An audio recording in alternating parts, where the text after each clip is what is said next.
Welcome to the talk segment of our show. We've got some big issues to digest. My guest in the studio, Roxy Nelson Attafuah, is Member of Parliament for South Dai. He's a member of the Standing Orders Committee and a member of the Public Accounts Committee of Parliament. Member also of the Constitutional Legal Parliamentary Affairs Committee, and I'm predicting he soon could be on the Appointments Committee. All right. Also, Vincent Attafuah is Member of Parliament, Attafuah, member of the House Committee, member on the Education Committee as well. Good morning, gentlemen. Thank you for being here. Good morning, Prophetess. Except that I think it's going to be only on 3 committees, or you can't go beyond 3. No, you can go. You can go beyond. Leaders are on as many as 4, 5, even 6 committees by virtue of what they occupy. So, good morning, my brother. Good morning. Good morning. And good morning to my good people of South Dine, Peki, Kpali, Tongo. What's up with the roads? They are still in an atrocious state. He has refused to do You said you sent me the pictures and the videos. No, I need to take you. What we'll do is that we'll be going on research very soon. So I intend to take a crew along. Okay. We need to package that. We need to arrange that. Then we can go and stay for like 3 days. Yes, then we'll not cover the... What's the fee they give when you go outside your workstation? That's up to you. That's up to multimedia too. I cannot fix the fee. Otherwise, I'll be asking for it for gratis. As part of your corporate social responsibility. Well, so we'll give you a correspondent there. I thought you said you wanted me to come along. Yes, I will. But I'm staying for 3 days, so you know we have to work on that. We'll do so in camera. All right. Let me say a very good morning to the good people of Attafuah constituency. I'm sure they are watching this morning, especially the leadership of the constituency executives and all polling station executives, chiefs, the traditional council of Attafuah constituency, both Tafo and Pankrono leadership. A very good morning to you. All right. Let's start with the new independent because, Mr. Nelson Attafuah, you're on page 3. Yes. You've been featured. And here's what you said. You said that the health minister's admission before the committee probing matters surrounding the purchase or the contracts to purchase vaccines, particularly the Sputnik V vaccine, because of his own admissions, he could be liable for prosecution. Yes, I said so. I recall granting this interview to your station, your correspondent in Parliament. And it's true, because you see, the Honorable Martin Amidu has, I think a couple of years ago, taken this chain of cases to the Supreme Court and got firm judicial pronouncements that non-compliance with the ingredients, the requirements in Article 1815, thereabout, amounted to a breach and led to the abrogation of all those chain of cases. And so you recall the struggles we had, leading Oyomi to court and all that. So I did say that we could be facing similar scenario in this matter, particularly because the agreement, according to him, the agreement is no longer in force. The other party has unilaterally abrogated the agreement. And as a result of that abrogation, there are liabilities outstanding. If you heard him, there have been some supplies before the abrogation. So we are liable in that regard. So we'll see. But I was very hesitant in concluding firmly because I said this was a developing story. This was just after his first day appearance. There have been subsequent appearances by him, and so we'll see how it pans out. But clearly, we are in a similar scenario here. Vincent, what do you see? Well, let me put it in proper perspective. In times of emergency, and for example, a pandemic like this, you cannot strictly use the non-compliant to mean that the health minister may be liable. Parliament had not been dissolved at the time. Well, but my point is that pandemic, as we all know, is a situation whereby it makes it very difficult for you to be able to follow due process with respect to the PPA. And for that matter, I do not see that the non-compliance will be an issue where the health minister will have to be liable in terms of prosecution. Now, the point I want to make is Sputnik V vaccines, as we all know, and the Russians were supposed to be selling for about $10, and the Minister for Health unilaterally, without recourse to cabinet and parliament, had to go in for the deal for about $19. Now, if you are purchasing the vaccine directly from Russians themselves, the $10 that you are supposed to get it from, ordinarily you are supposed to transport it to Ghana. You are supposed to also store it in a cold storage. That alone can give you about $3. And so in the circumstances that we found ourselves, he himself had admitted that the pressure on him, and I remember when I was at the Education Ministry, when we started with the implementation of the double track, at the time that we were supposed to be placing students, a night before the release of the placement, we had a crash of our software. And we had paid so much money to the software developer. At that time, there needed to be a decision as to procuring for another software to be able to place the student the next morning. The decision at the time, I was with Dr. Matopoku Pempe Eslowusu and Dr. Yaoseduchu. We had to make a decision that night around 2 a.m. It is very difficult for anybody to convince me that because of these circumstances, how the Ministry of Education had to follow any procedure with respect to Public Procurement Act. And so I want to make the point that the circumstances makes it very difficult for us to... Isn't that why? Because, you see, it is Parliament that makes the laws. May I rebut? May I rebut? Okay, go ahead, then I'll ask my question. First of all, my position in respect of the prosecution is not about the procurement. Procurement is different from seeking parliamentary approval. Entirely different. Now, I can understand that there's a general clause under, there's a general provision under Section 90 or so of the PP Act that speaks of ratification. That you can write to the board of PPA to ratify procurements that you didn't comply with under 40. But that is not what we speak of. Our scrutiny has established that this transaction falls within the ambit of Article 1815. That's the point you have. Business transaction. Yes, international business transaction. In any case, the emergency argument, the emergency logic that Vincent and the government are pushing in this debate is not founded, because COVID didn't strike in January 2021. COVID struck this country in December 2019.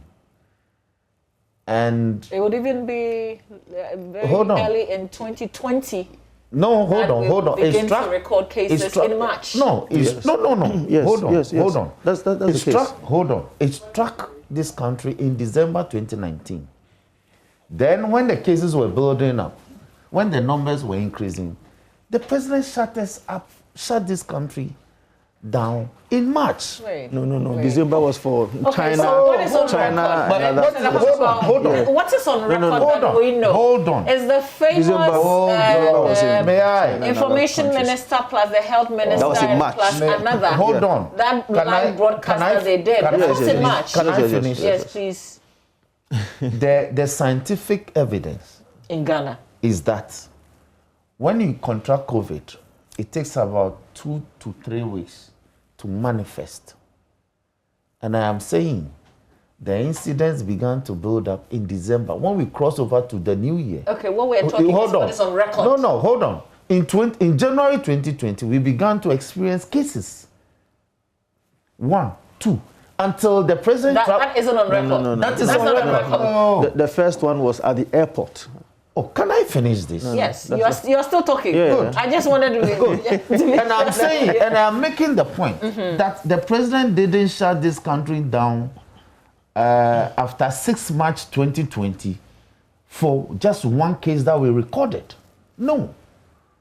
When he returned from Norway, from his trip to Norway on the 4th of March, and held the 6-month celebrations at Kumasi, after that, then we got shut down. So it was the building up of the cases. It didn't take a day. Okay, I appreciate your analysis. Exactly. So they shouldn't push the emergency logic or angle.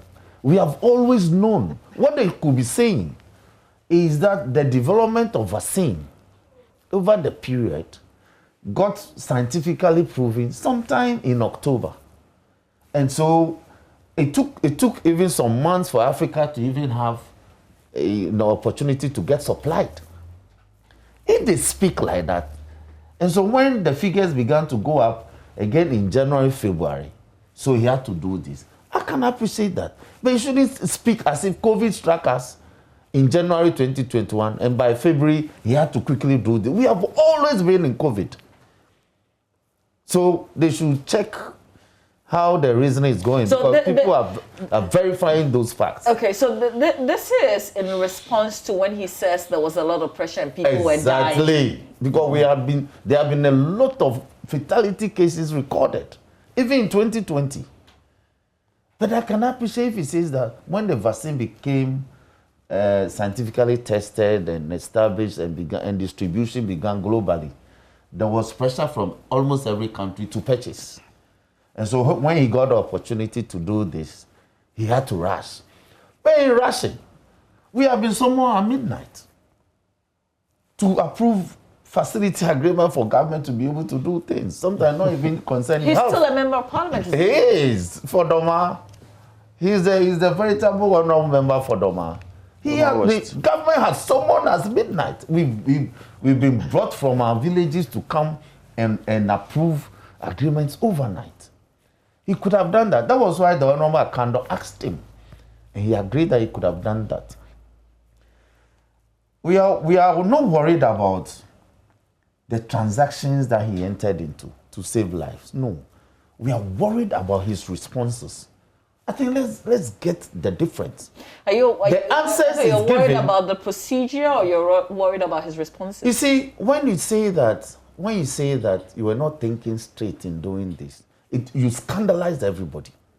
But that is his truth. No. Aren't you happy that he's been open enough to tell you? No, we didn't. Look, Vincent is here. We have public servants. You don't get to serve in the highest levels of the public service and speak this way.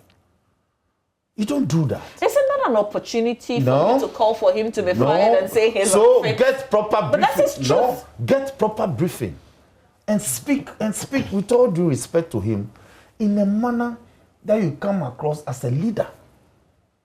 And there are professionals and consultants serving under you. These decisions wasn't taken by you personally.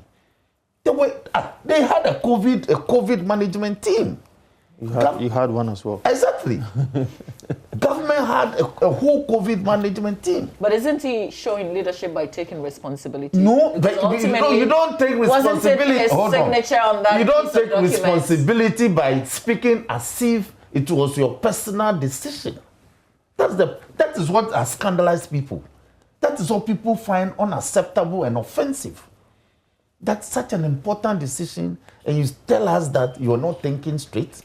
What about the committee that was helping you to think through some of these things? What about the policy decisions, the protocol decisions you were taking? You were working with a team.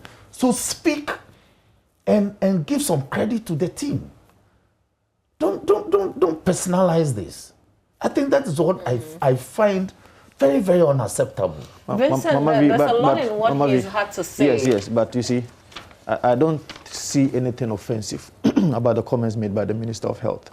That he wasn't thinking straight? Let's not take off the human element out of public service. The fact that you are made a minister of state, minister of health, doesn't take away the fact that you are no more human or you are superhuman being. The Middle East company, the Middle East company called the Urgov, had to go and pay the Russian government $5 billion to purchase about 50 million doses of Sputnik vaccine. Now, what it means is that a developing country like Ghana, who would want to also secure about 20 million of these vaccines, and had now been told by the Russian government that there is an intermediary organization or institution that you now have to be dealing with, who will now have to be giving you amount or prices that you yourself cannot control. It is being controlled by market forces. As I've already said, pandemic is pandemic. Novel for us as a nation. You recall that fanfare that day when the drugs arrived? Novel for us as a nation. It is not wrong for the Minister of Health to have said that he was not thinking straight. This is a truthful and a loyal, honest, candid admission of a Minister of Health who have also acknowledged that indeed he is human. It is not offensive in any way for you to admit before the Ghanaian public that the pressure... I remember when he was first appointed and there was the conversation that he wasn't a medical person, like a health practitioner. Right. But there was also the projection that he's a professional accountant. Right. He is an accountant. Absolutely. And it came with all the, and I think he even said it during his vetting, where he says he comes with the unique ability credentials to work under pressure. Did he really say that? It sounds like a cliche in my mind. Everybody who's going to look for a job will say I can work under pressure and all that. I was just bringing the accounting aspect where you can't give that excuse, can you? I mean, in accounting and say you weren't thinking straight. When the lives of over 30 million Ghanaians is on your head, when the pandemic was or had become fierce to the extent that people were dying. To be fair, Vincent, people weren't dying like the way it has been put. People were dying because... We were recording cases. Absolutely. But people weren't dying like that. People were dying. Now we have about 840 people who have died out of COVID. 840 precious Ghanaian lives. Mama V, that is not a joke for me. If that's a joke for you, I'm sorry. But that is not a joke for me. We were recording numerous cases. And the Minister of Health... Do you know the fatality between March and now? I am interested in the fact that the situation at hand makes it very difficult for every human being. And trust me, if you were the Minister of Health now, probably you would have committed worst cases. Just some clarity. So I understand he's an economic statistician. It doesn't matter. It still makes him human. I'm only highlighting this to appreciate his professional background. I'm saying that. But also, I think most importantly is the fact that, I mean, there was a team that had been formed. It's not like he was taking all the decisions. This man has been chairman of Public Accounts Committee for a very, very long time. It doesn't make him inhuman. Yes. He has accepted before a committee who is representing the people of Ghana. It was my personal decision, so don't speak to Ghanaians as if it was your private decision. Fair enough, Mr. Dakomoko. Let him land, please. I am saying that he has agreed and admitted before the people of Ghana so we will face that the human element in him made him make this mistake. He has apologized for it. Shouldn't he? That's also another angle yesterday that came up on other platforms. Shouldn't he be resigning? Well, that is a personal decision for him. You've done things that go contrary to your own. That is a personal decision for him. That's a failure. That's a personal decision for him. Mind you, the circumstances are abnormal circumstances. Circumstances that are not normal. We've seen other public workers elsewhere where they've breached basic COVID protocols resign.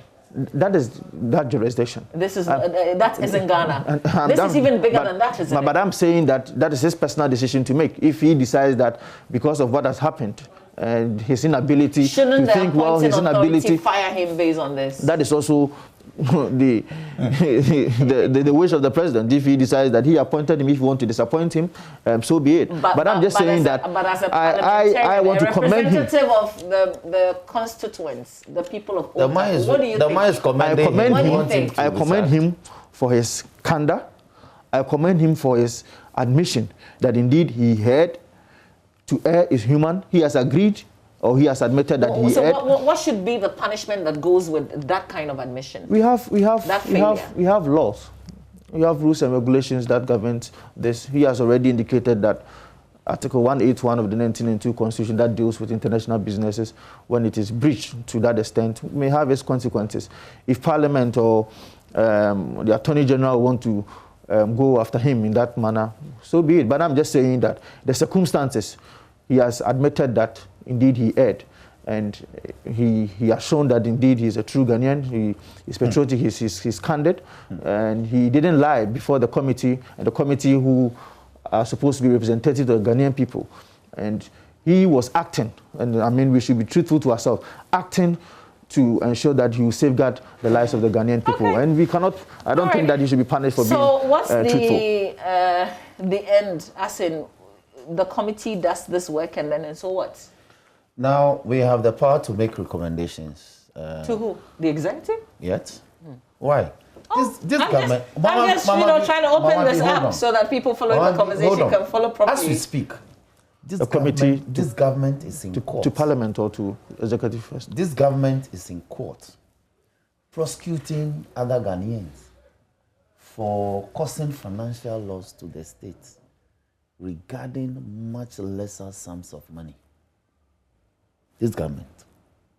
So where the evidence is very clear, we expect that they'll prosecute any other person. Okay. So I see this is, Parliament trying to put pressure on the executive, which is a good thing. You guys should be doing more of these. But that's our duty. That's our duty. Yeah. It looks like you're now coming around the table. We have always come around the table. We have always. Ghanaians are now very proud of you. Yes. They have always been proud of us. We agree that where we think we err and they take us on, we take it in our good faith and take it in our